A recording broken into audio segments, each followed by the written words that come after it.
Bienvenue sur Clapetimo, le podcast qui vous fait découvrir l'origine des mots. Une initiative recommandée par le concours francophone Les mots en or avec le soutien de la Fondation Voltaire. Ce bâtiment est colossal. Le travail que tu as fourni est colossal. Mais que signifie vraiment le mot colossal ? C-O-L-O-2-S-A-L. Eh bien, cet adjectif désigne avant tout quelque chose d'énorme ou de gigantesque. Petit retour en arrière sur ses origines. L'adjectif est issu du nom colosse, qui vient du grec ancien kolossos, puis de son adaptation en latin colossus. Ce terme est, semble-t-il, originaire de l'ouest de l'Asie mineure, peut-être d'ailleurs de la Phrygie. Cet adjectif signifie donc relatif au colosse, un terme qui désignait une statue gigantesque, souvent représentant un personnage mythologique ou historique. Au départ, il désignait une simple statue anthropomorphe, c'est-à-dire que cette dernière prenait une apparence humaine, mais sans précision sur ses dimensions.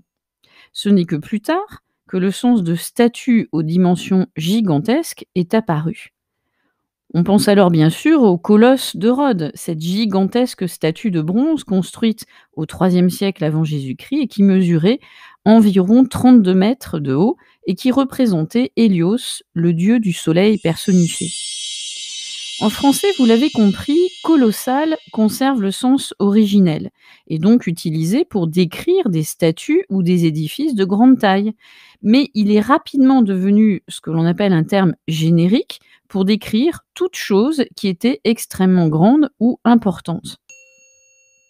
Aujourd'hui, le mot colossal est utilisé dans de nombreuses langues et est devenu un terme couramment employé pour décrire quelque chose qui est très grand, qui est imposant, soit en termes de taille ou de quantité ou de signification. Par exemple, on peut parler donc d'une statue colossale, on l'a évoqué, on peut parler d'une somme d'argent colossale ou encore d'un événement colossal. Le mot colossal peut être également utilisé pour souligner l'importance ou l'ampleur de quelque chose, par exemple un projet ou une tâche.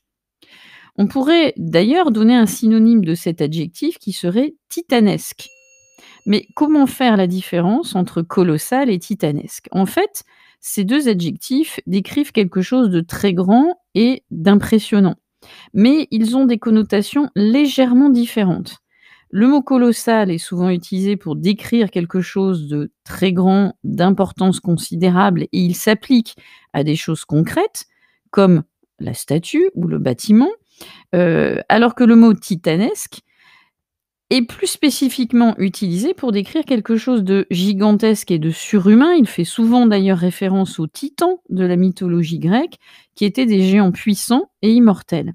Et le mot titanesque est souvent utilisé pour décrire des forces ou des événements qui semblent insurmontables ou qui semblent dépasser l'entendement humain. Nous venons donc d'évoquer un synonyme de colossal, mais sauriez-vous en donner d'autres ?